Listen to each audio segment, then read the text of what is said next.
Bismillahirrahmanirrahim. Assalamualaikum warahmatullahi wabarakatuh. Perkenalkan, nama saya Sulfiana, NIM 1724055, kelas 63, mata kuliah Strategi Pembelajaran, jurusan Strata 1 Pendidikan Matematika dari STKIP YPUP Makassar. Jadi pada kesempatan kali ini saya akan memaparkan materi model pembelajaran based learning atau model pembelajaran berbasis masalah. Adapun yang akan saya bahas dalam beberapa menit ke depan yaitu definisi, ciri-ciri, konsep dasar dan langkah-langkahnya, serta kelemahan dan keunggulan model pembelajaran based learning ini sendiri. Jadi pertama saya akan membahas definisi model pembelajaran based learning itu sendiri atau disingkat menjadi PBL. Pertama, PBL adalah suatu pembelajaran yang dimulai dengan menyelesaikan masalah. Tetapi untuk menyelesaikan masalah itu peserta didik memerlukan pengetahuan baru untuk menyelesaikan masalahnya. Kedua, PBL adalah konsep pembelajaran yang membantu menciptakan lingkungan pembelajaran yang dimulai dengan masalah penting dan relevan. Di sini, relevan adalah bersangkut paut bagi peserta didik dan memungkinkan peserta didik memperoleh pengalaman belajar yang realistis. Terus, model pembelajaran ini juga melibatkan peserta didik dalam pembelajaran aktif, kolaboratif, dan berkelompok.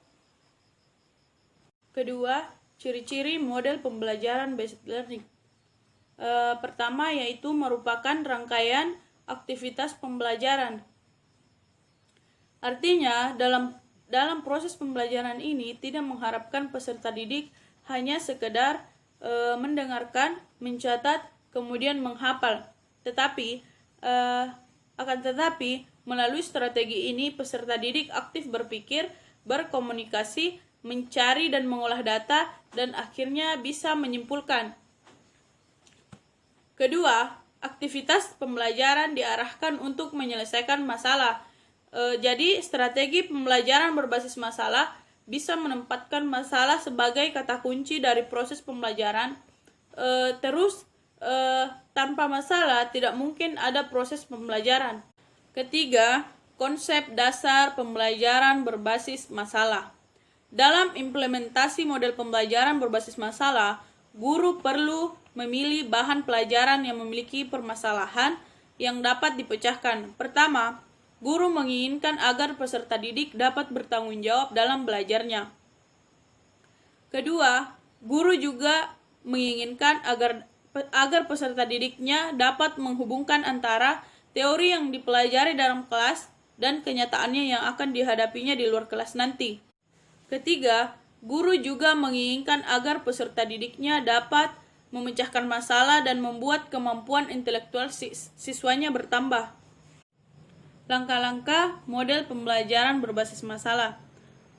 Menurut Johan Dewey, seorang ahli pendidikan berkebangsaan Amerika, memaparkan beberapa langkah-langkah dalam pembelajaran berbasis masalah itu sendiri. Pertama, merumuskan masalah. Di sini guru membimbing peserta didik untuk menentukan masalah yang akan dipecahkan dalam proses pembelajaran, walaupun sebenarnya guru telah menetapkan masalah tersebut. Kedua, menganalisis masalah. Di sini, langkah peserta didik meninjau masalah secara kritis dari berbagai sudut pandang. Selanjutnya, merumuskan hipotesis. Di sini, langkah peserta didik merumuskan berbagai kemungkinan pemecahan sesuai dengan pengetahuan yang dimilikinya. Selanjutnya mengumpulkan data. Di sini langkah peserta didik mencari dan menggambarkan berbagai informasi yang diperlukan untuk memecahkan masalah. Selanjutnya kita akan membahas keunggulan model pembelajaran berbasis masalah itu sendiri. Pertama, pemecahan masalah merupakan teknik yang cukup bagus untuk lebih memahami isi pelajaran.